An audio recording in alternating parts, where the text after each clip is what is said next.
Musicians Talk Show is brought to you by Bandzoogle. Bandzoogle makes it easy to build a stunning website for your music in minutes. Choose from hundreds of mobile-friendly themes, then customize your design and content in a few clicks with Bandzoogle's easy visual editor. All the features you need for a professional website are already built in, including tools to sell your music and merch commission-free right on your website, mailing list tools to grow your fan list and send newsletters, integrations to pull in content from all your online services like Twitter, Instagram, and SoundCloud, and live support from their musician-friendly team 7 days a week. Bandzoogle plans start at just $8.29 a month and include your own free custom domain name. So go to bandzoogle.com to try it free for 30 days, and be sure to use the promo code TMTS to get 15% off your first year of your subscription. Okay, before we get started, Matt and I have lots of great ideas to improve the podcast, but we can't do it without you. So if you want to help us grow, click support the show at musicianstalkshow.com and consider signing up for our Patreon. We have tons of great perks and rewards for you, such as early guest reveals, a weekly live Q&A, and access to a monthly exclusive episode only for our patrons. Sign up for our mailing list on our website to gain access to our private community on Discord. There you can communicate with Dallas and I directly about all things TMTS. You can also follow at Musicians Talk Show on Instagram to discover new episodes, vote in polls, and join the conversation. Thanks for listening, and enjoy the show. What Guns N' Roses fucking does to me, like when I hear that some song that they've written, for some reason they always hit it right on the mark. Yeah. Matt's talking shit about the Deftones, and you're listening to episode 68 I didn't even know you hit record. of the Musicians Talk Show podcast. I actually hit it after you finished talking Okay. shit. So Well, you want me to go back and talk more shit about them? Sure, right. yeah. Because one of my students at Bold chose had chosen Okay. a Deftones song. Okay. We've since changed it, but Good. I had to learn it, and it was pretty cool. I liked it a lot. It was interesting. The riffs are really weird, and they use a lot of interesting intervals. Yeah. That's one word to use. Interesting. And then the chorus just stayed on one chord, which I thought was really cool. Yeah. You know, my thing is I think it's boring. And I think he's like whining over boring music is what it sounds like to me. I just can't. I kind of like the I like don't get it. sludgy vibe, and then kind of the almost sweet vocals, except for the screaming part is not as sweet. Yeah, but I don't know, man. There's something that's never connected with me. We were talking about how what got us on this is that it's just some music doesn't connect. You know, like doesn't hit you the same way. When like Guns N' Roses is like my quintessential band. Like that's what I want to hear. I guess that's what they do exactly what I want to hear. And then other bands look at music totally different and approach it differently, and they're not going to hit home with me. So whatever it is, just I don't know.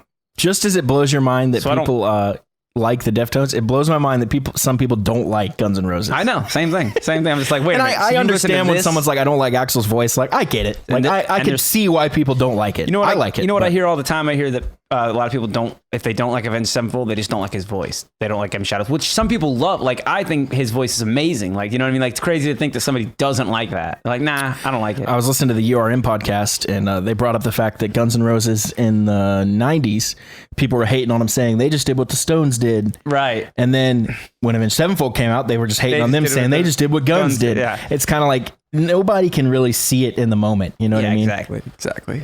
You need that distance. And also people are just always going to be pieces of shit. So. You know, Guns N' Roses were heavily influenced by the Rolling Stones, and Avenged Sevenfold was heavily influenced by Sure, but Guns it's N' so Roses. funny. You go from Rolling Stones to Avenged Sevenfold with a direct link, but they're so And Avenged different. Sevenfold covers, You know what I mean? Covers Rolling Stones now. They play. But isn't that so weird? Yeah. Like going from like, I don't know, name a Stones song. Start Me Up to fucking Beast in the Harlot. Start Me Up. Yeah, for sure. And that's the progression of music, and that's only within like 100 years. If you think about it, Way it's like- less than that. Yeah. That's like, what, 40? I'm just saying within. It's I don't know what, within yeah. a century. Like, it's yeah, crazy to for think sure. that it's like It's crazy to think that like 100 years ago, the music wasn't even really a thing. Like they couldn't have a way to record like, it. Didn't have a way to record yeah, it. It just was kinda a like, thing, but it was live only, which is a crazy thought. Yeah. I mean, Anyways. how far does it go from here, you know? Well, it's probably gonna get away from music. We're not gonna ever use music anymore. It's just gonna be background to our videos. We're not gonna have just music anymore. It's gonna be a video all the time.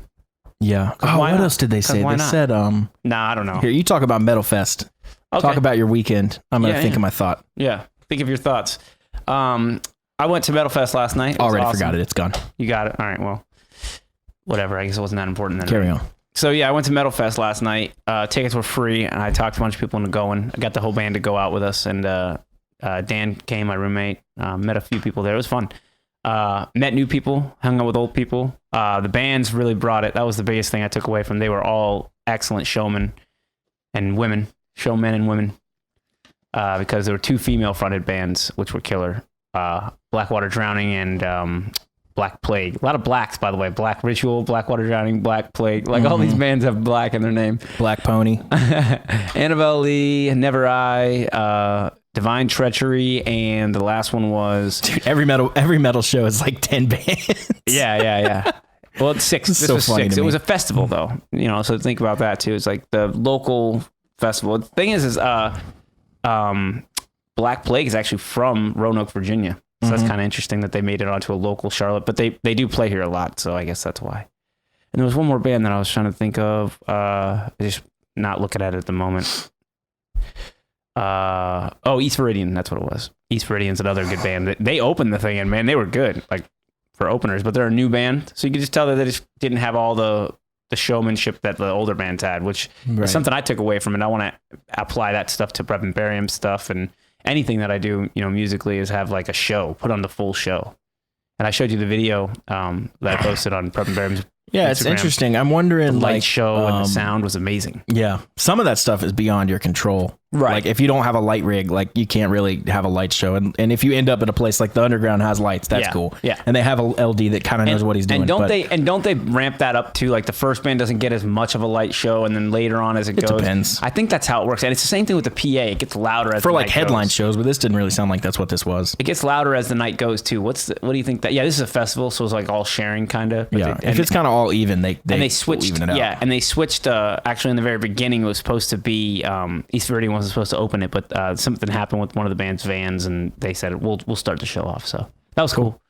Yeah, good show, man. Like all the bands really brought it. All screaming, heavy vocals, heavy guitar, riffs and stuff like that. So that's the scene. I haven't been to a show like that since high school. Yeah, it's been a while for me too. I think other than like main acts, like real full-time acts. But this was cool. Little local scene. These guys bringing it. Mm-hmm. I want to get Prep and Barium on that bill. That's awesome. I feel like you guys would stick out. Yeah, I think we as would as too. being very obviously different. Yeah, which is a good thing. Yeah, I don't know if that's good or bad in that case. I don't know. Yeah, I mean, we might not be as heavy either way. as those people, but I think they still like people who like heavy music like softer music too. You know what I mean? Sure. It might not be the same case the other way around. Like people who like softer music don't necessarily That's like very heavy true. music. So it's kind of interesting how that works. Because I know that I listen to heavy stuff and I just listen to everything. I listen to 50s rock. Well, I don't care. I Except listen to Deftones. anything that. Yeah, fuck the Deftones. You also don't like Alice in Chains said as much as I music. think you should. Yeah, I know, and I just recently got a when I was showing somebody the Prep and Barium song that they said that I sounded like Alice in Chains a little bit, and I was like, oh, that's interesting. Yeah, I disagree with that, but Okay, yeah, well, I mean, I've heard you say that my voice can sound like his voice, but a little bit. I've definitely heard you lean into Claudio from Coheed a couple times. Yeah. What was the one? You said one line. I don't remember what song it was. Oh, it was in the new concept album. It's in the song. concept Yeah. album, yeah. That's funny. Which we got to work on some more. We can't do it tonight though, or today, because I hurt my voice screaming last night, just yelling for bands. That's hilarious. drank I way too have much. I have practice anyway. Oh, So. good. All right. Well, I don't That's feel actually bad now. that's actually a good point. We are auditioning to Oh yeah. Let's talk two about it. new guys. Yeah, for what? To trying to gotta- fill out the 5th spot.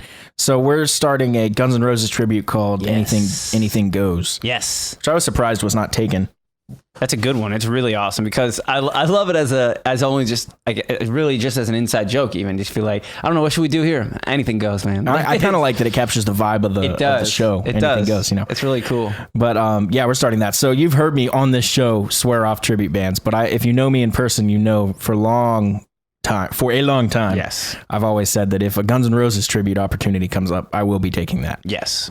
I agree. But if you would approach me with any other tribute, It's maybe Tool, Right. I would have considered. Tool would be cool. In the past, I would have considered Boston. My two big ones for a long time were Boston and Tool. I said I'd do a tribute to those, but I've There's a since, really I've good since Tool moved on from tribute. Boston. I've learned to play a lot of their songs. It's kind of boring.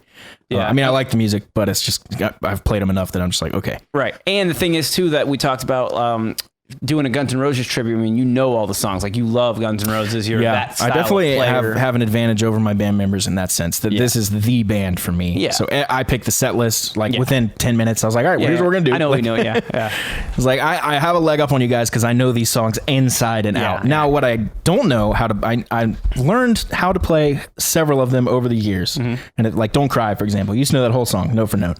Forgot it completely because I Yeah. just haven't played it in But years. picking it up's way easier than starting from scratch. But now it definitely helps. Yeah, I kind of remembered like, oh, it's A minor, D minor. You know, I remember the chords and stuff. But and then some of them like I never really bothered to learn. Like It's So Easy, I never really knew. Right.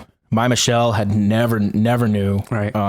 And now I've got, we've got 15 of the 19 completely done after today. Nice. We're doing I 6 remember more when today. I first met you, we did we were talking about It's So Easy with recording. Colton. Yeah. And we wanted to test it out and see how we work together and stuff like that. We did It's So Easy with Colton. That was a lot of fun. But I played a lot of the guitar on that, actually. You played the lead guitar. I played the first solo. I think that's it. Yeah. And some other little things too. But yeah, I think I just laid down the rhythm I think that's all I did. Because I've been playing the shit out of it back then. And I actually just picked that up recently too. We played it at the Diving. Yeah, Tavern. you guys played that. That was awesome. It's Diving. different, huh? Right? It's not, we don't play it Yeah, like Guns. I like that you jump up the octave. That's cool. Yeah. On the vocals. Yeah. But I love learning this stuff note for note. It's teaching me so much about guitar. Yes. And between Anything Goes, the Variety Band, my own band, we have a July 4th gig going up, which I have to learn 2 full sets of music. I've just been learning nonstop. You're in learning mode. Within the past 2 days, I learned all of 50 Year Rebellion's set list, which I had recorded on and played all the leads on. Yeah, so I had to go back and learn my own solos. The structures and all the song structures, right? So one cool thing about learning my own solos, which sounds funny, but what I did is I didn't know the songs at all. Right. I would just say, okay, we're in B. Improvise. What do you want? What do you think? And they tell me, this, and this. So I'd improvise something until they said it was cool. Right. And then I had to go back and learn them. Yeah. When you have it recorded now, you can listen to it and figure it out. And then, yeah. What I learned though is since it's me, I kind of fall into the same patterns. Yeah. So a couple times I completely forgot what was next, but and ended up nailing it. I've done that too. I was just like, what is next? Oh, well, there it is. I've improvised something before and thought that sounded really cool. And then like time went by. And then the next time I went to play it, I was like, oh, I want to do that thing that I did last time. I wonder if I can. And I fucking nailed it the first try. I'm like, how did I do that again? That's what Slash says. He says, or he's mentioned when he writes solos, he doesn't really write them.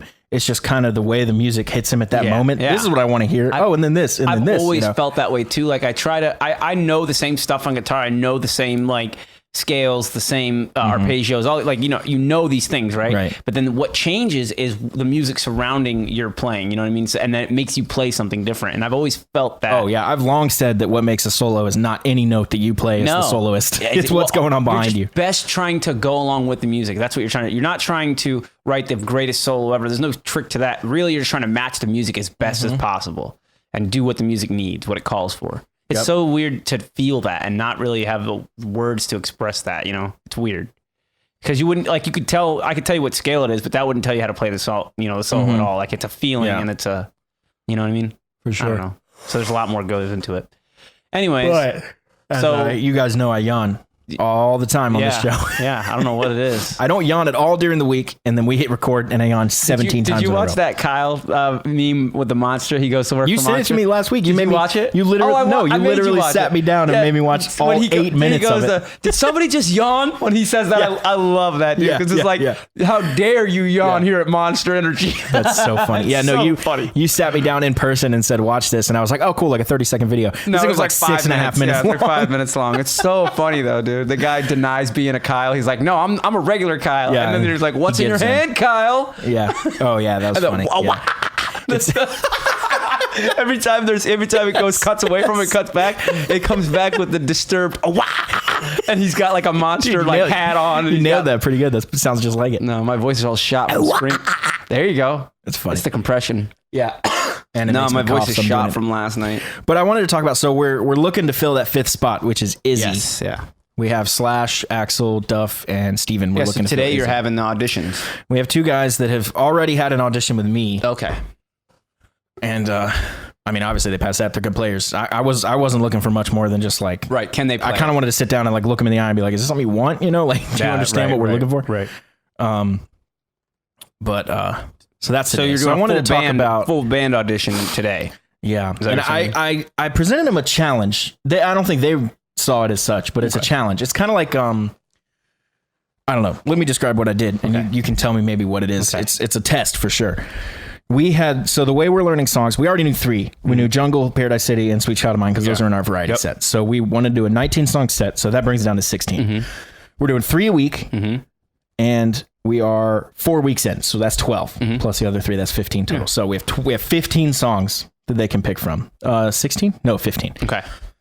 So So you're leaving it up to them to what songs they want to rehearse or audition with. The four of us together only have all but 6 really down. Okay. The new ones are the ones we're doing today. Okay. So in addition to, did my hairband just fall out? In addition to, totally felt like it did. Lost my train of thought. You're having them pick the songs, and you know. But what I was saying was, in addition to us having to audition these people, we have to practice 6 of those songs today. But so if they pick any of those 6, there's a potential that we could be kind of rough on them. Right. But I told them, hey, here's 15 that we know. Learn as many as you want. Learn as many as you can. Yeah. And we'll see you on X date. Yeah. So it's kind of a test. I want to see if one guy shows up learning 3 and one guy shows up learning 9. That's interesting. Like this is who's going to be a bigger waste of our time. You know? Yeah. I mean, it's a blind. Because if it was me and you gave me that learn as many as you can, I'd come in knowing all 15. It's a blind competition. You know? Like, so what you're doing is you're making it a competition. It's a test. You know, like you're being tested, you don't know it. You know, or a silent. Sorry, I should be like silent, but that's not the word for a music competition. But you know how they do silent auctions? Where they'll have you bid, you put your bid in, but you don't know what the other people bid. You just put it, and then the best offer wins. This is kind of like that. You're just like putting it to them, be like, all right. They don't know that like you told them to learn as many songs as you can or want. Now there's other factors, of course. I'm predicting they already had to learn a couple of them for the first time we hung out, so they know those. Okay. I'm predicting, they don't show up learning 3, but they don't show up learning 15. Right. Kind of somewhere in the middle, and I bet they're basically the same. Yeah. As far as look goes, like I did tell them specifically if they wanted to audition vocals to learn Double Talk and Jive and learn how to sing it. Nice. Because that Izzy sings that part. Yeah. So. What about the looks and stuff like that? Are you concerned with picking them? Because this is just for the tribute band. This is not for the LA Maybe. This is literally at this point. Right. Yes. So are you concerned with getting somebody that looks like Izzy? Are you just they want it? They have to be willing to dress like them, right? They both could pull off the look, but they would be willing to dress like them because some people aren't. For sure. Like Slash walked out of Poison because he didn't want to wear sparkly pants, I guess. Yeah, that's funny. Understandable. But that was a different thing. That's originals, So when you're doing a tribute band, you have to kind of go with it and do the thing. I honestly kind of hate that we live in this world where tribute bands are a thing, Well, I mean, now we're at a time in music where some of the greatest bands in the world aren't around anymore. Guns N' Roses is around now, but for a while they weren't. Not. Yeah, that's a good point. Like Beatles. Now there's a need for them, like the Queen. Or you go see some of these older bands like Stones and stuff, and it's just not the same. Well, of course. And also, there's one show a year, and it's in That's London, the Guns N' Roses thing because you guys can pull off a Guns N' Roses at an early age, like when when they were ripping. Yeah. Nowadays they're doing the hit songs, and like, they do more than the hits. Yeah, I can't wait to see this new record or hear it. I mean, I really want to hear what it sounds like. Yeah, where do they go? Like, there's a few. Where do we go now? There's a few things I wanted to discuss, and they're all running around in my head, and I'm kind of losing track of them at once. But let's finish the topic of auditioning new band members. What are you looking for? Yeah, just in general, not specifically. Are you asking me that question? Are you posing me that question? I'm asking you. Okay. Yeah. So my thing is, I would be looking for somebody who could play. First of all, that's number one. Can they do the part? That's, what I mean? That's the easy part. Technically, find somebody who can play. Like everybody should be able to play. Then it's finding out if is a person reliable. Like that's the next thing. Because so how do you gauge that? What are your tests? What are you looking for? I like what you're doing. I mean, you put them basically against each other without knowing, like they don't know they're in competition with each other. Unless they hear this, but I guess it's too late because I come out till tomorrow. Whatever. Right. Exactly. So, which one shows up first? Put them just see which everything. Well, everything is scrutinized. Everything has. Are to be you on time? Yeah, exactly. And then the player, the auditionee, should know that they're being scrutinized. That everything now. This is first impressions. This is an important time because you'll make your judgments on this person at this time, and then it's up to them to just fail on the judgment. Like if you say, okay, this person's been on time, blah, blah, blah, after that, then they just have to hold themselves to that same standard. Yeah, it's weird. It's a weird thing, man. Like how much do people want it? You have to figure that out. That's the hardest thing, man. We've auditioned a bunch of great players for different things over the years, and it always comes down to like, okay, yeah, sure, you can play. Like I know that within 2 seconds of talking to you. Can you play or not? I don't even have to see you pick up your instrument. I'll know. I'll know. And that should just be, that's the first thing, just because it should be a given that you can play. Yeah. Like, that's the thing. That's the ground floor. But then it always comes down to like, can you commit? Do you kind of want to put in the effort? Yeah. And that's the thing too. You can't really judge somebody on their say they have a family life or whatever, right? You can't judge and make that call right off the bat, like, oh, they got a family, so they're not going to be available. Well, see. It's like You it don't only know takes that, it only yeah. takes a couple weeks to find out. Like, is this person going to be like, oh, okay, I got to go pick up my kid for school or something like that? If that happens within the first couple weeks, you're like, all right, well, this might be a problem. This might be a problem, But if yeah. it's not a problem, if it's just because he's got somebody's got a family, you know what I mean? Yeah, so I that's think- just interesting to like think about that stuff. Yeah, I think you can't make that decision for someone else. No, exactly. You have to see how it works out. Maybe you've got the Yeah, you can be perfect upfront, situation. like, hey, do you understand we're going on tour for 3 months this summer? Right, Is that right. something you're going to be able to do? And then they say no, That and you is go, okay, important. you know. That is very important to make sure that conversation is had. Or so if that you're way someone they like know us, what the it's kind of like expectation is. hey, you know, are you cool to play weekends? Yes, And- right. So you just have to set expectations, like, and let them know. Be open about it. Like, here's what we Yeah. expect. We need potentially we'll be going on tour for 3 months. Potentially we'll be playing every weekend. Potentially, like whatever. Like, we just need to know that you're in for all that.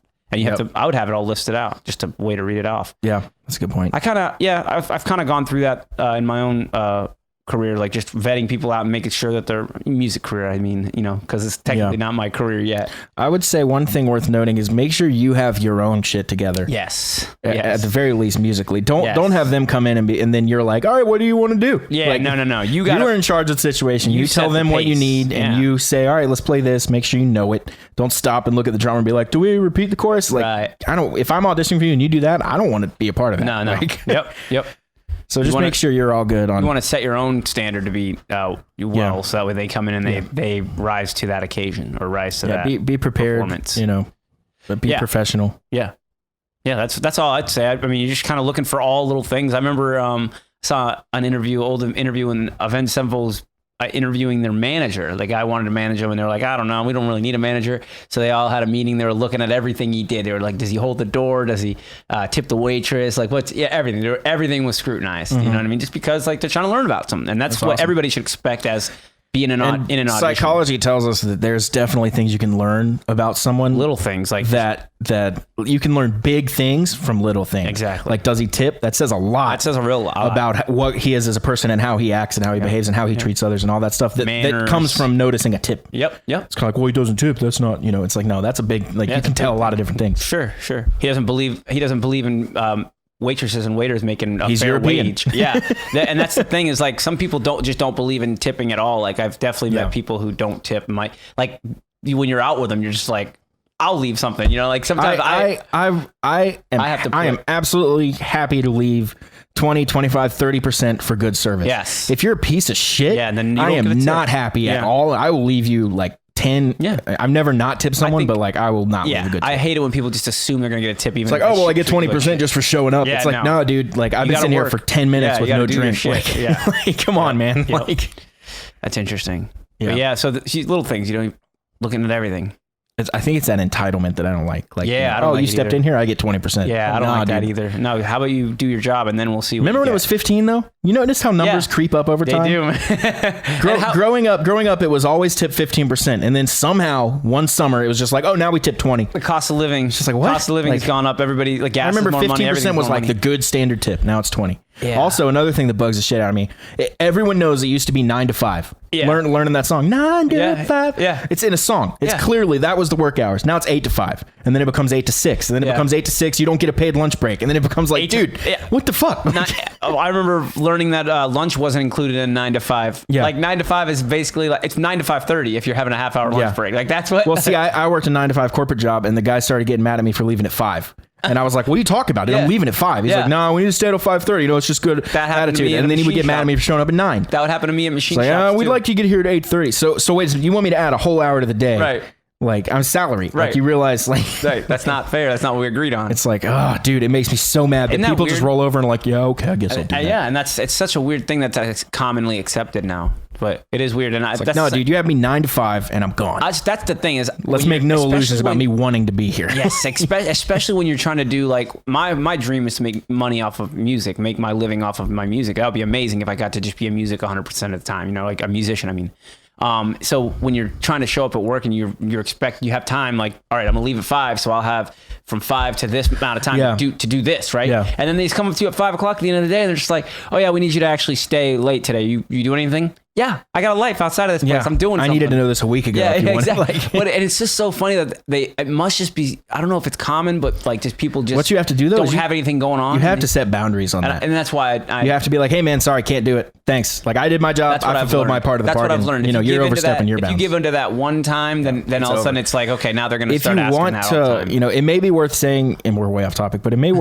be worth saying even something like, you know, hey, I can't do that today. It's too short notice. But if you need me to do something like that in the future, I'm happy to if you tell me like a week or two in advance. I always tell them, and like that's the nicest way you can do it, because you're just like, I can't at the last minute change all my plans because you have this thing that you didn't want to tell me until the end of the day. Like, don't be scared about standing up to yourself to a boss. No, I know. Because everyone is, because they're afraid I'm going to get fired if I say no to anything. Yeah, exactly. It's like, no, dude, just stand up for yourself. Like, people respect people that respect themselves. Exactly. That is very true. If you stand firm, don't be a douche. No, but, stand firm. Yeah, and you definitely don't have to be an asshole about like saying no. You can say no in nice ways. So shifting gears, I sent a like a first wave of invites to the Anything Goes page. Cool. Yeah. And one guy messaged us immediately. First of all, he messaged the band page, and then he also messaged me privately. Okay.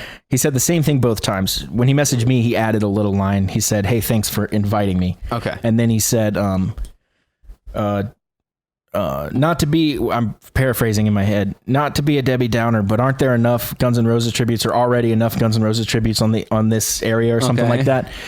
And that brings me to thinking about the abundance versus scarcity mentality. So this guy's clearly coming from a scarcity mentality. Right, there's already a tribute. There's no room for me. Right. I disagree completely. I do too. Money is a similar thing. We all think, hey, if I don't spend this money on this latte, that means I can spend this somewhere else. It doesn't work like that. There's always enough. Right. You know, everybody can get their piece of the pie. Right. So I wanted to talk a little bit about that. This has come up several times in several different conversations, and this mentality is something that podcast the thing. Podcast, yeah. I was just going to say that. I think it was, I don't want to shit on anybody, but Rockonomics, right? Rockonomics, whatever. Yeah.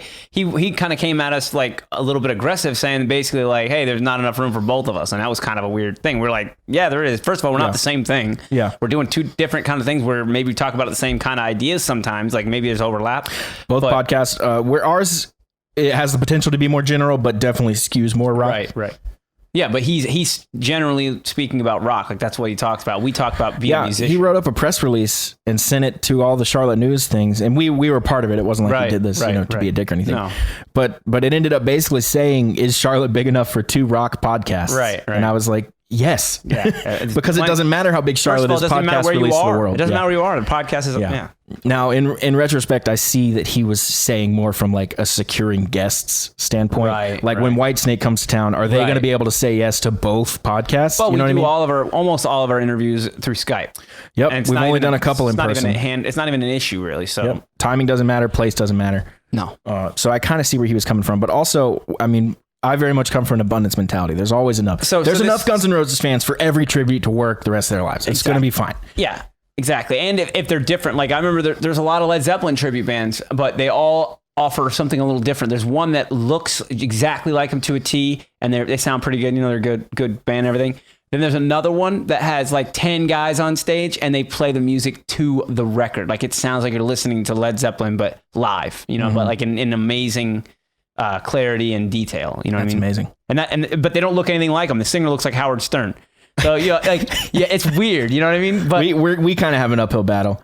A little looking bit for him. We have Rasan's black. Yeah. So that's working against us in this instance. Yeah. Because no one in Guns N' Roses is black. Frank is now. Yeah, but and having then a Axl, black duff, I don't know how. You know, Axl like what are you gonna do? Imagine the opposite of Axl, and you have our singer. Right. Not opposite. Curly hair, big but, beard. Yeah. He could pull it off. Pretty much it's going to take a wig and a bandana. Yeah, and then it would just be Axl with a big beard. Is he going to keep the beard? Fucking you tell him to shave it, dude. You tell him to save it and see how long you last. Okay. I will. I'll have a talk with him. I shave my beard. I grow it sometimes, but I shave it off. It's not a big deal. You shouldn't let it be your identity, I don't think. I agree, 100%. I feel weird about it. Let's see, how do you feel if I said cut your hair? Yeah, that's what I was going to say. I was like, I feel a little bit weird about that, but I don't know if I can grow my hair back. A beard will just grow right back. Like it'll be a month and it'll be fucking Really? full beard again. I'll be look like That's a I'm good from point. Alaska. So you're worried of like losing hair? Well, I've heard stories of people saying that when they cut their hair off, when they made the decision, they were like, I'm not gonna have long hair anymore. And then they wanted to go back to having long hair. They couldn't grow it back. It didn't grow, just didn't grow back. Yeah, that's funny. I've never related to that because my hair grows so fast. Yes. Well, I was a kid. Like- As a kid, my hair always Yeah. grew fast, and I did get lots I've of had haircuts. long hair several times, and I cut it back to basically nothing, and then it grows right back long. Yeah. Hair. I basically have done that like three. This is my third time now. Yeah. I'm going to long hair now. I'm going to try to keep it kind of long. Yeah, that's cool. That's cool. Yeah, so I don't know what you do. Like Rashawn, he's gonna play Duff's bass, right? He's gonna do a Duff bass. My Is bass, gonna, I think. Is he gonna dress up just like I Duff don't know. would We were dress? just going to kind of go like more like. Here's my thing. I honestly believe only Slash and Axl matter as far as the look. Probably. If you have a decent looking cool. Slash and a good looking Izzy's Axl, a cool thing to anything else is a bonus. Yeah. You know what I mean? Yeah. Those are the key components for sure. Yeah. We're going to have a great looking Izzy, so that also helps. Yeah. The drummer's kind of almost in shadow. Yeah. So it doesn't matter as much. Yeah. And then He can put a wig on. He can as put long a as blonde curly wig and be Adler. We joked about Rasan putting on a big blonde wig and just like I don't know. kind of taking the fun, not too serious. I don't know. standpoint. Maybe, but I don't know. It's a really funny idea. Yeah. Because Just Rasan with like long blonde hair that's clearly not like. yeah. I think it's cool when black people have blonde hair or they dye their hair or whatever. Yeah. There's some really famous guys that have done that. Odell About Beckham. MC Hammer? Couldn't think about it. Odell Beckham. Odell Beckham. He has some crazy hair. CM Punk. Is that CM Punk? Is that right? CM Punk's white, I thought. Ah, shit. I don't know who I'm thinking He's of. a wrestler, right? Yeah. Yeah. Okay. Shit. Then who am I thinking of? There's another guy. Shit. I can't think of his name, but he's got green hair.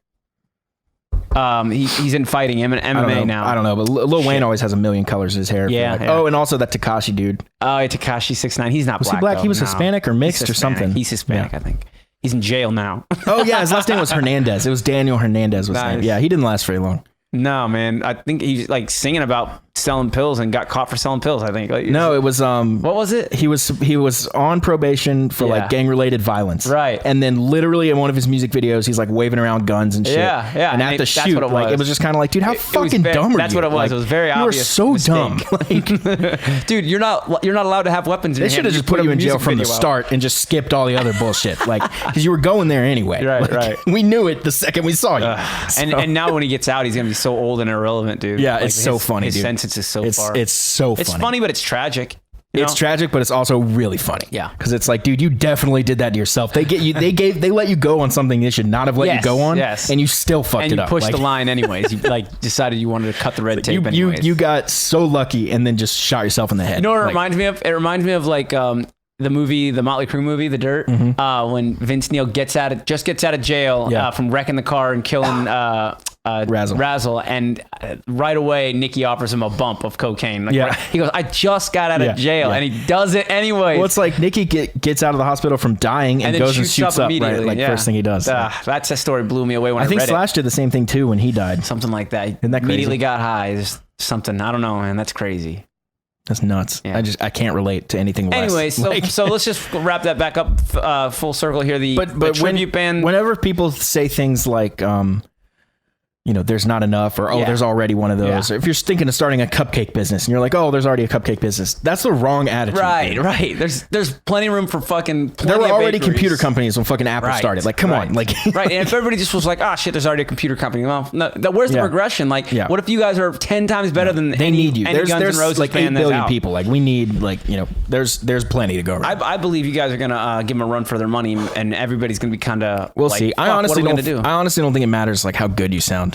I just- honestly don't think it matters that It's much for at all. Guns N' Roses Like, lovers. It's and I don't think they're gonna pay attention to like, oh, that's not the tribute that I like or whatever. Or, that's not the tribute that I've seen. they don't even know before. the names. They of them. don't They're even just going to know. go see a Guns N' Roses tribute. They Exactly, probably think you're the same one they saw last week. It's Friday night and there's a Guns N' Roses Yeah. tribute. I'm going. I love Guns N' Roses. Right, Like, yeah, that's they it. have no fucking clue. So who it's you not know. it's not a loyalty thing. We're not talking about original bands here. Now there might Yeah. be a little bit of that kind of thing for original bands, but I would say the same thing. It's not a scarcity issue for that either. Like we don't need to worry No. about having too many original bands around. Abundance. Abundance Again. is better because then people are all into music. Because guess who else goes to shows? Band members. If they're playing if they're out there playing music, they're going to shows too. So the more bands there are, the more fans and people in the community there are. Like it's going to add to the whole thing. Now we chose we've pivoted a little bit. I don't know if you guys can hear the dogs barking. We've pivoted into, well, I'm saying the variety band that I'm in has pivoted a little bit. The conversation. We're still doing the variety band thing because that's set up and it's just rolling. Yeah. But we're pivoting to the GNR tribute for a couple reasons. One, more tribute bands make more money than variety bands. Right. Because they have marquee value. Yeah. Like you said, if you see Guns N' Roses' name, I'll go. But if you see variety band, you don't know what you're getting. Right. So, exactly. Is it good? Is it bad? I don't know. But I think it's better.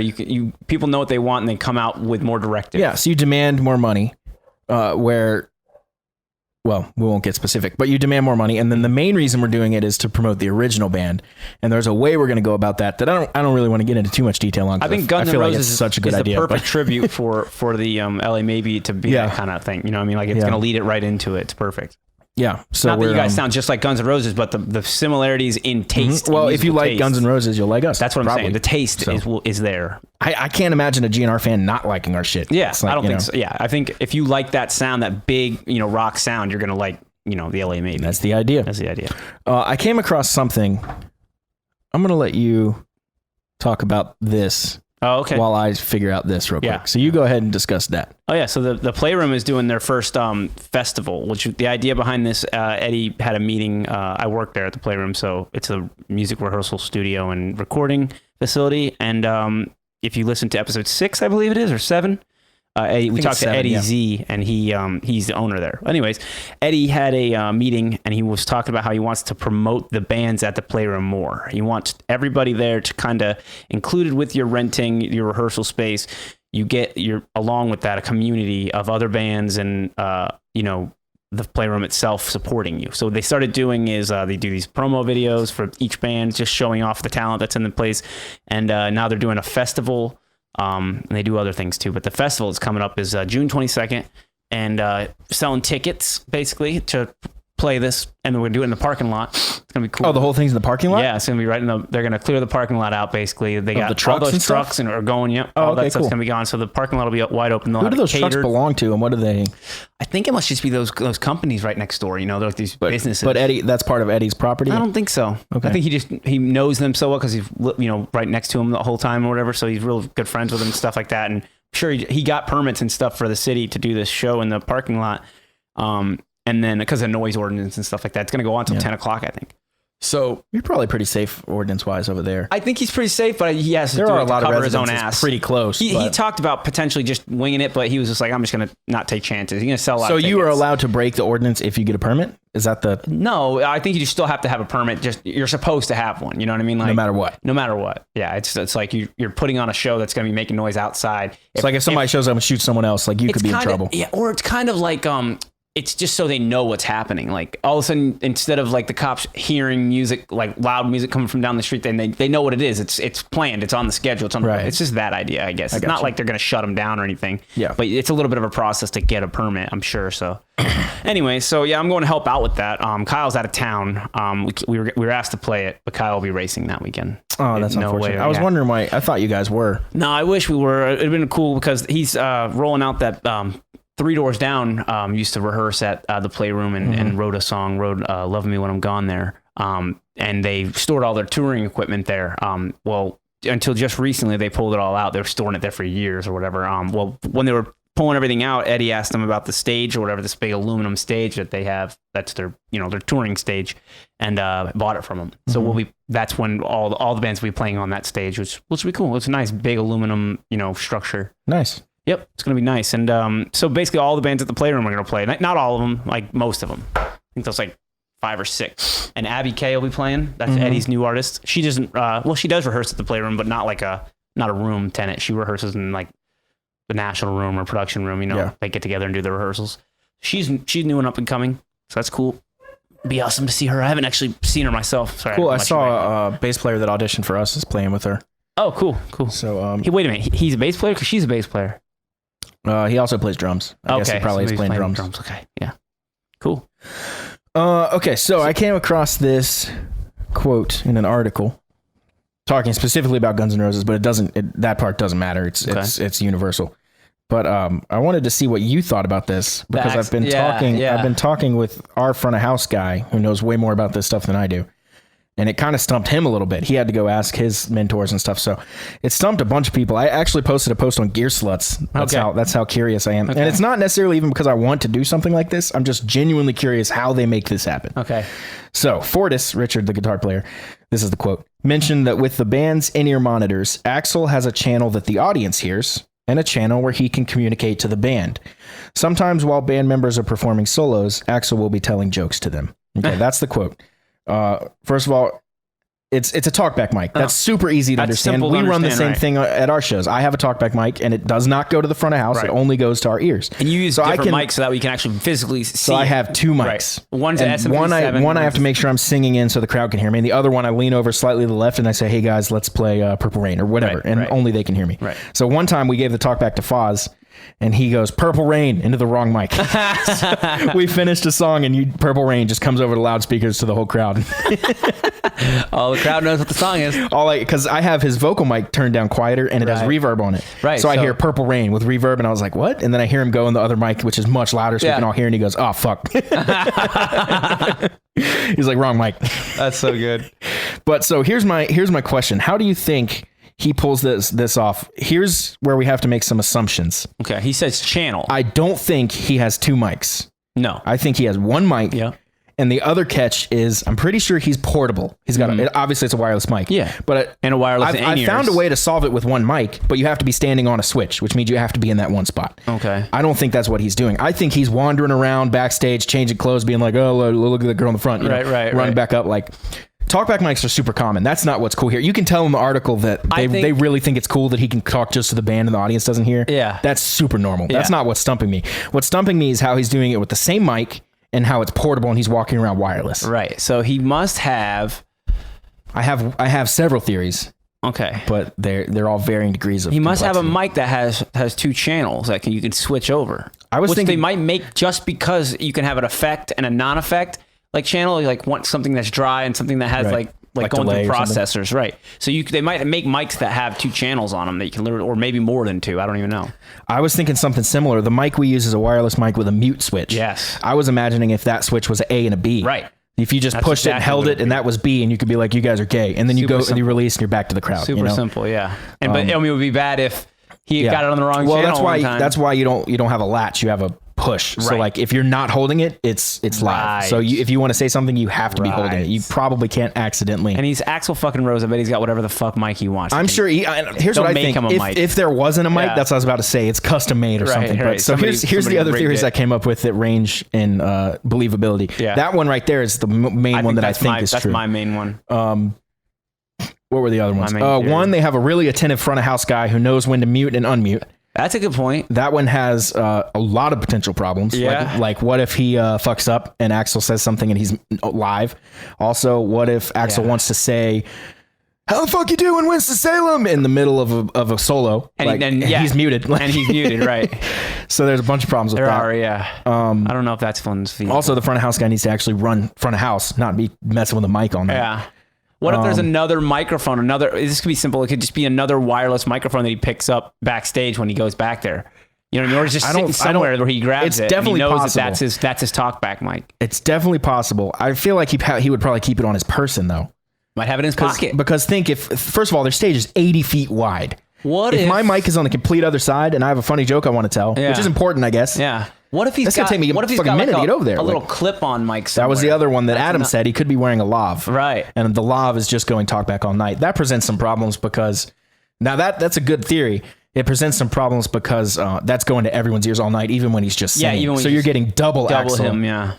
That's interesting. Or what if it's a little button push on the that could be lav holder? But isn't this fascinating to talk about? I'm having like so much fun thinking like through all the possibilities and how much potential trouble they went through just so he could tell jokes while people were selling. Well, they gross like $500 million. Right. So It's not the money. It's not the money, but it's just like how much trouble is it worth to get to be able to. Well, see, here's the thing: when you're working with pros, it's not any much trouble. It's like, hey, they walk up to Axl like, hey man, do you want a mic so you can tell jokes? Yeah. It's like I can set that up in 2 seconds. Like be done. Yeah. I'll get Sennheiser to make it real quick. Like, I know guys, the factory. It's no problem, dude. Like my uncle like owns Sennheiser. Like we'll make the mic right now. We'll have it within a week. Yeah. It's like, and Axl's just like, yeah, that'd be cool. Like, cool, I guess. Yeah.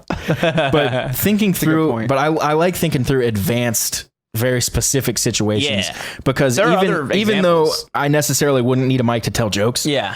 like that function is useful. It's nice to know that there's a potential to do stuff like that. Now I know that there's a very easy little box I can buy Right. to have my talkback mic be my same microphone. Exactly. And I just have to step Right. on a pedal. If it is that easy, and then right, it's talkback right. mic. Well, I So- figured that part out. I figured that out, but I don't think that's what he's doing because he's so mobile. Right. He's always moving. I Right. don't see him step on anything. Right. There's no way he's walking over to a pedal, stepping on it, and be like, "Oh, your mom's gay," and like walking Unless back, he, like, unless he just steps on it and it switches it over like a channel 1, channel 2 type thing, like it's a channel you wouldn't switcher. have it. You wouldn't have it latched though, because all the articles I said were saying don't latch a talkback because it's way too potential that you land on the wrong setting. Exactly. Like, oh, I thought I was on talk, and I'm actually live. Like, Right, oh, right. And you leave I just it. said fuck Winston Salem. Like, right. like, you know, like. I think it's a good idea to avoid saying fuck Winston-Salem altogether. Or Well, whatever sometimes shit you'll look in the talkback and be like, this crowd sucks. You know, stuff like that. Right. And you totally don't will want say that to go out to stuff. the house. You don't want them saying God, that. this crowd fucking sucks. This crowd is just not into it. Now I don't see them saying that, but Right. Anyway, I thought that was a pretty fascinating thing. If I bet anybody Guns out N' there, Roses if hasn't anybody played in out front there of has a any crowd that front of wasn't house into it in a while. if anybody out there has advanced front of house experience and has any idea of how that's possible, Yeah, hit us up. The key things are using the same mic and being mobile, wireless, so not chained to a foot pedal or a mic yeah, stand. that's or something like that's the things you have to work around. that. Yeah, Well, maybe somebody will hit us up on Discord or something or Instagram, wherever. Message that'd be us. cool. Let's move on a little bit. Yeah. So we One quick little thing. Okay. I love like shred instrumental music, Yeah, let's talk about this guy. and I found this guy. He's new to me, Joey Tafola. yeah. This album is 1991, and then he also has one from '87. Yeah. So But I found a around. video. I follow this Instagram account called like Shred Guitar or something like that, and it's just a bunch of shredders. They posted a video of this guy playing his song Six String Souffle off Infra Blue. So many hyphens. Oh. And this is Joey Tafola. But the video was super cool. I was like, dude, this guy shreds. And I went back and looked at up the album and listened to the song, and it's a really cool song. It It's reminds really me of cool. Greg Howe. And yeah. but anyway, I just wanted to share that with Very you guys because bluesy he's and pretty but obscure. shreddy at the same time, and it's got a nice. This one is. I imagine if we play some of these Right. other ones, it's going to be straight up shred. Yeah.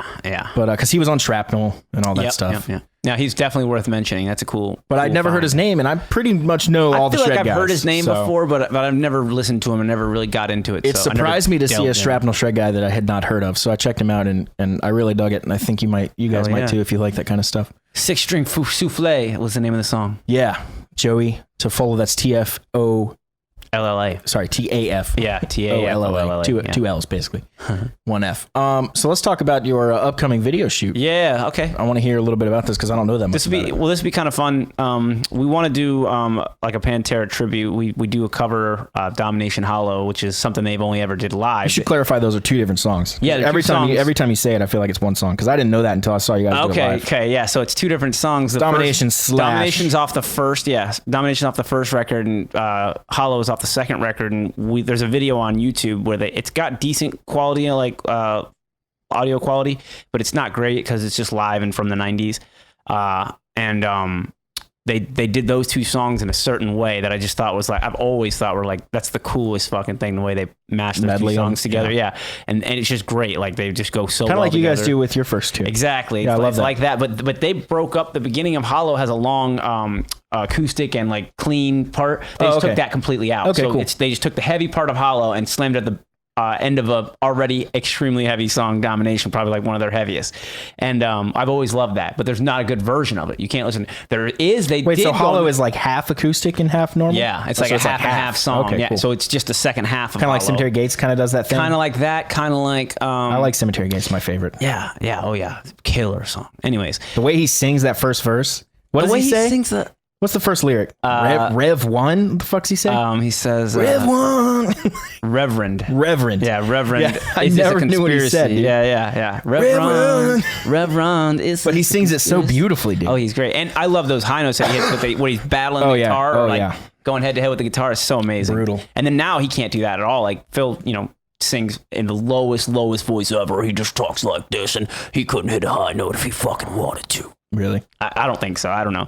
I could be wrong. I don't know. crazy. But I've seen him do like Pantera's songs with other bands. Like he'll just like guest on whatever, and they'll do a Pantera song, and he does not have the voice he used to have. Like he just can't do it anymore. Yeah, I don't know if that's rough. that heavy vocal ruined his voice. I wonder that, because he really leaned into the possible. heavier vocals later on. If you There's actually a proper way to like physically make that sound where it doesn't mess with your voice, which is weird to say because it sounds so aggressive. Yeah. But a lot of people I feel like might do it improperly, and that I think can just totally shred your voice. Yeah. I never understood how people do that night after night after night after night after night. I know. For like 6 months. But I think you get better at it. I think it wears in and you get better at it. But then I think you probably do lose something else in your clean or vocal. You know, you can't. Here's a good example. I wanted to finish what I was saying about that. Just I want to make a note so I don't forget. Yeah, you know me. I know. Well, I do the same thing too. There you go. Cool. So anyways, we're doing those 2 songs. We want to do a live recording of it. We want to record it and video it and put it on YouTube and then also release it on Spotify. We're going to have to pay for it because it's a cover. That's how that stuff goes.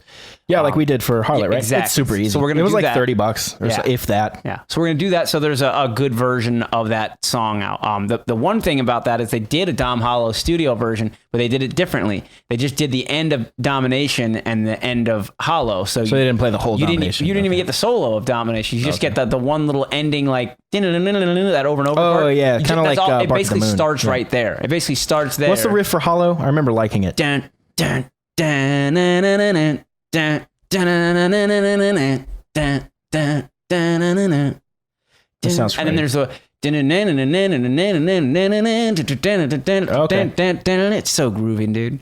And I kind of got David into Pantera. He didn't know Pantera, so I was just like, dude, I can't believe you don't know Pantera, but check this album out. So I sent him the first album. I know like a couple songs. Yeah. But dude, if you like that sound, like they were one of those bands, I feel like Guns N' Roses is that kind of band where they just really just did their thing, you know what I mean? Yeah. And Pantera changed over time, like as their records went on, they got heavier. Yeah, we don't talk about the first 3. Yeah. Well, and we don't talk about the first 3 because they were 80s glam. It's the same thing with Journey. We don't talk about the first 3. And also the singer was different. It was like Terry Glaze on vocals before, and he was like an 80s metal guy. He was like having David Lee Roth on vocals. Are you familiar with those first 3 records at all? No, I've listened to them, but I'm not familiar. Are they like okay? No. Like, I mean, even for 80s metal, or they're just bad, generally bad. They didn't hit a mark. They didn't, I don't know what it was. They didn't have the special fire or spark that it was. They were doing it, like they were there. But they were still called Pantera. They were still called Why Pantera. didn't they change their name? Or is that like a new sound and a new singer? Yeah, I know. New name, dude. I don't know.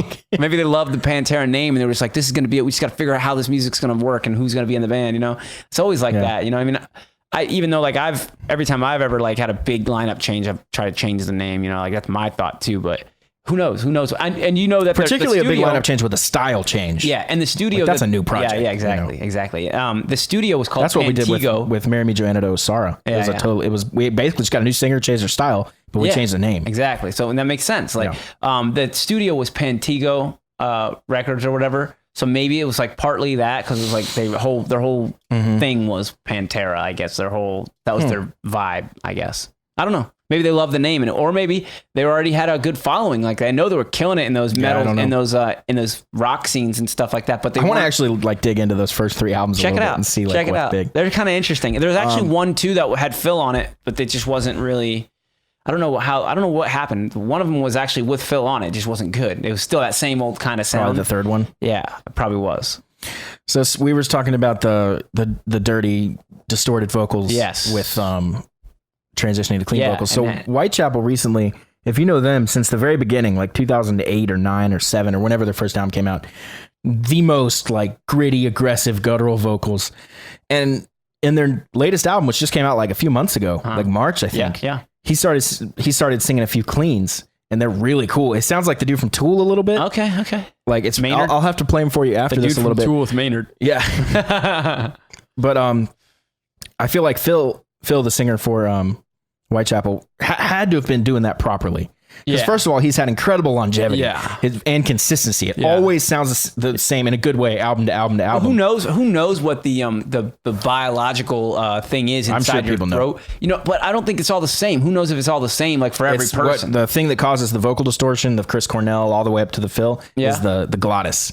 So it's called hyperglottal compression when you sing with distortion. But what's the difference in your physicality of your glottis? You know what I mean? Check out like person to person. How can you be sure that like there's not a way to make that sound with your particular I'm setup. convinced I can't sing with distortion. I'm maybe you can't, and maybe if you tried, maybe it would just fuck your voice up. Well, too. see, every time I try and I get kind of close, I just cough up a storm. There you and I go. can't do it. There you go. See, and that- if I do it, if I persist, I lose my voice. See? And that's what I'm saying. I'm talking like after like 10 minutes. and that's a physicality thing that you Yeah. can't get around. You're not. But gonna, I can sing pretty Backstreet Boys all day. and you that's know? just what you were That's given. not That's gonna- what you not gonna have. bother That's what anybody. you Yeah. have. That's what your thing is. And then I think there's the same thing for screamers, people who can scream, people who can do it for a long time and not have a problem, and people who can only do it for a minute. And like, there's just there's a spectrum of people of what you have for your vocals. Some people just open their mouth and that's how it is. And they don't know what they're And doing. Jack Black said that. He said he was singing, he was a kid, he was pretty, he was like pretty voice. yeah. And he said one day, is a good video of him saying this. He said one day he just found this extra gear. Yeah. And he just That's how I put feel on like that happened to distortion me. and he I just, feel like that he just happened to me. realized he could kill it. I was like a really mediocre like singer. I never thought of myself as a singer, like just singing in my car to myself or whatever.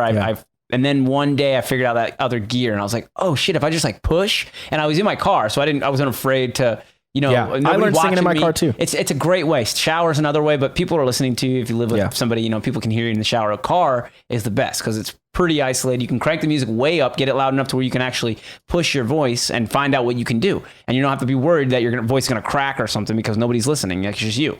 So that is why I always have said that the car is where you kind of find your voice. We talked about that on an episode where we talked about finding your voice. Yeah. And I still think, man, like just finding out what you can do takes a little bit of experiment. I found my head voice that way. Yeah. Because if you know me and you hang around me, you know I can sing super Yeah. fucking high. Yeah. And that was weird for me when I figured out I can do that because I was like almost embarrassing a little bit at first, but now I don't care. Well, I was listening to a ton of Glenn Hughes and he was doing it.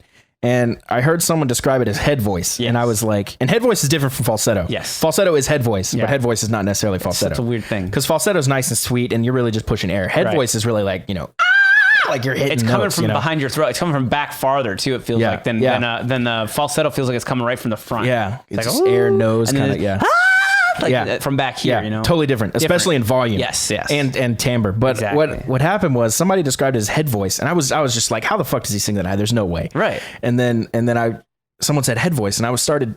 It's amazing how powerful visualization is for singing. Yes. Instead of visualizing my voice coming from the diaphragm up, I visualized it coming from my head And me down. too. That's when I And the first heard first that. time I did that, I hit the highest note, and I was like, "Oh shit!" Like, Yeah. And I tried it a few more times. I was like, "Oh, I figured it out." Like, Yeah. It's just something you got to try though, because you never think and to do that. what worked for me may not work for someone else, because I've heard people describe distortion as that. Somebody described it as visualize yourself singing through a ball of static in your mouth. Huh. That's interesting. That didn't work for me. You want at to all. know what my visual So- is for it?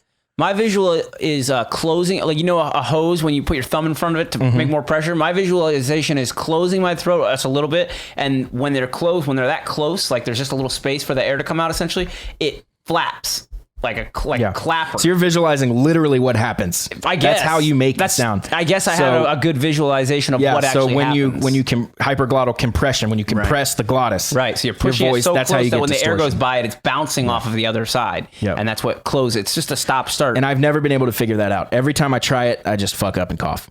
I feel it right here. I've heard it's even further down, like almost at like where like you would get a tracheotomy. I always feel it right here. I don't know why it is. This is where it feels like it comes from, where there's a choke point that I can make happen. And it's a muscle. And that's another thing too, is that can you turn it off? You can sing a clean note and then the same note with distortion. Exactly. Yeah. Exactly. And it's some stuff you can't hit in the range. Like you have to all right, in my distorted voice, I'm not gonna be able to hit this note, but in my regular voice, I can hit this note. Or you need some oomph, right? more than just distortion, head voice, and falsetto and regular singing. There's more than that. There's a way you can change tone for some reason. Like you can make like someone like John Mayer, more saturated, very whispery, and you can make something sound airy. You can make it sound saturated. So there's so many different. There's nasally, which is you kind of close Who's a your good nose nasal up. singer? The singer from Newfound Glory. M Shadows has this nasally little bit, type, yeah. a little bit, not like really like crazy, But the singer from Newfound Glory and a lot of those pop, everything is here. Right. It's kind of like and really that's just, nasally. And what are you doing there? What like it's hard to describe what you're doing. Just act like you're whining. Yeah, but what are you doing? Are you stopping air? I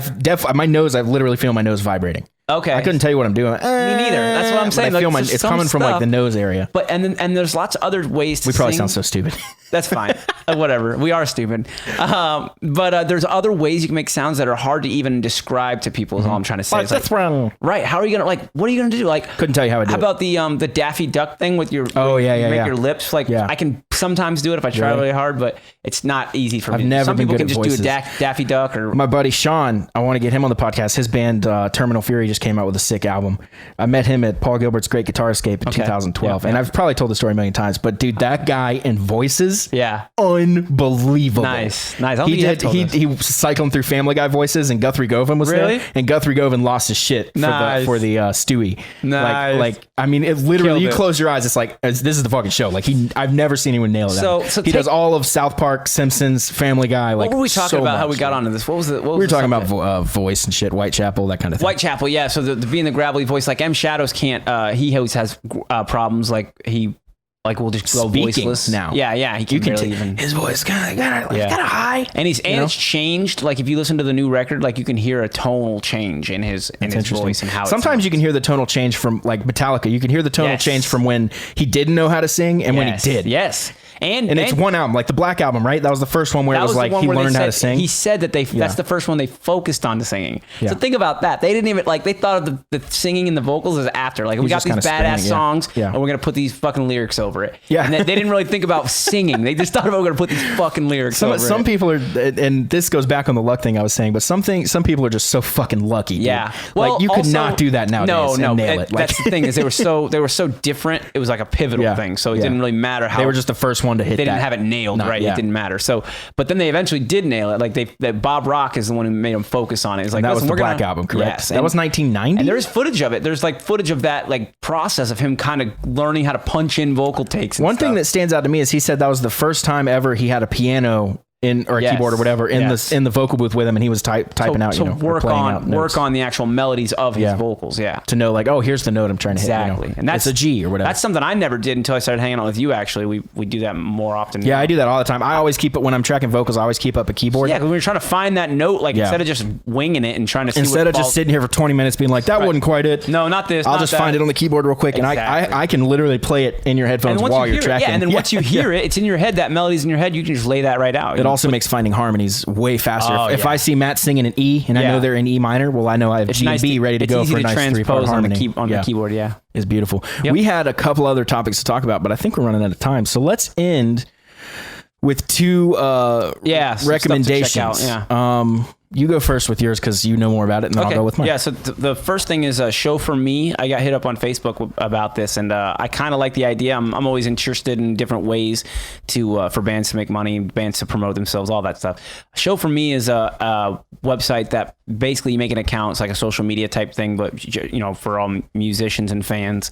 And bands basically, it's a mixture between crowdfunding and also like social media type thing. So basically what it is you propose a show that you're going to play somewhere, right? And before that show even gets like booked or whatever, or put on the books or whatever, the money has to be made for it. Like people buy the tickets ahead of time. Like, do you want to see this band or not? If 10 people buy the tickets, you're not going to do the show. You don't have to even go through with it. So it's basically a guaranteed way because it takes the risk out of shows and out of show promotion. Yeah. And they got a good little community started. It's brand new. Escape the Fates on there. They're a big band that's on there. And I think I have a hunch that they're probably one of the members is like a proponent of where that's coming from. It's all, their project or something or investment. Who knows? They're an investor. Who knows? But it's brand new, and I'm just giving it a shot. I put Prep and Barium. I made a page and stuff on there. Could be interesting, could be a way to put on a big show. Like if you're trying to put together something that's, you don't want to do every show like that, but maybe you're putting together a big event and having everybody, a bunch of bands on, and you want to make sure that it's going to go through, before you book this like rent the venue or whatever. Yeah. And then right. Like if you're renting and your then own you're venue. screwed, you lose your ass. Yeah. So it's an interesting show for me with the number 4.com. Check it out. The one I have for you guys is called Printful. And if you know it already, then you can go ahead and turn this off. But if you don't know it, it's specifically for merch, and it's a drop shipping company. So what that means is someone buys your merch, and then Printful will make it and ship it to them. Yeah. And it's on demand, so you don't have to have 100 in stock or anything Yeah, like that. I really like that idea. You showed it to me So- before, and it's really cool. We use Bandzoogle, as you guys know. They are not currently affiliated with Printful, but Printful is affiliated with a ton of e-commerce sites, Squarespace, Shopify, Weebly, all these different things. Bandzoogle just happens to be not on that list. So unfortunately for us, that means that I have to do it manually. A little more lead work, but if you had a Shopify thing and you bought from the LA Maybe, I wouldn't have to touch it. But because you buy on Bandzoogle, what you're going to do is the consumer is going to go on, buy a shirt. They're going to say, I want a small Peace of Mind tee for $20 plus $5 shipping. So here's $25 to the LA Maybe. Yep. Well, we get that money and then we go over to Printful and we have to manually put in an order for one small Peace of Mind shirt. And and then we pay costs. So it's like $8 or whatever. Yeah. So you made now we keep the profit. We take their 25 and pay 8 back to Printful, and then we're done. Perfect. So I don't have to leave my computer. Printful will ship them the shirt. They will handle all the returns. You don't have to handle any product. It's all shipped right to them. It's amazing. The most powerful part about this though is you can make a bunch of merch for your website that you don't actually have. You don't have to. So I made all we've had so far are these really nice Peace of Mind shirts. So I put that one on there. But I also made a hoodie just with the logo on it, a hat with a thing. And then I also made this really beautiful 24 karat female bracelet that says She's Reckless, which is the name of our next single coming out. And you can get it in 4 different styles. You can get like the 24 karat gold, silver, 18 karat rose gold, and then a silver and a black. It's like all sorts of cool stuff. And I don't have to buy those or stock those or anything. Like if you want one of those select, I can just come up with merch ideas and we can stock a store full of cool shit. And they had so many things. You said they didn't have like a notebook. You were kind of looking for a notebook. We really want to do notebooks for the podcast. Yes. Yeah. I think that's great. And we have our own. Mine's sitting right over there under that Ernie Ball thing. Yeah, we can get them made other places. The Printful is really nice though. Printful's great. It'll cover probably 95% of your merch. Exactly. That's what I was going to say. So you just takes care of easy all stuff. Clothing, hats, clothing, anything like that. I saw like sports bras, like beanies, everything, dude. Sports bras. I can't believe you're I'm going to get you one. Thanks, bro. I'm going to get you one that says She's Reckless. Get me one that says "Go fuck yourself," and I'll wear that. as I was showing him how this worked, I made a black poster that said "Go fuck yourself" in white, 24 by 36. Yeah, just give me 100 of those. Yeah, I'll take 300 of those and I'll drop ship them straight to Matt's door. Dude, I'd hang them all over your house the next day. They'd just be like stuck to your house. That's what my dad's friends used to prank each other in the most hilarious ways, and I was that'd be an expensive prank. I was way too young to know this, to like be in on this at the time, but I somehow found out that like I think it was my dad's friend was doing this to one of my dad's other friends. Okay. My dad wasn't involved in this particular one, but he kept signing him up for like gay cruises. Like he wouldn't like buy the cruise or anything, but like this guy started getting just floods of mail about like your gay vacation awaits or like hot singles, like all this stuff. It would be really funny if one of them wasn't like labeled really like well that it was a gay club, and he was just like, well, man, I guess I do want to go on a cruise. That would be fun. And he was like, well, I get these invitations all the time. This one doesn't look like it's a gay one.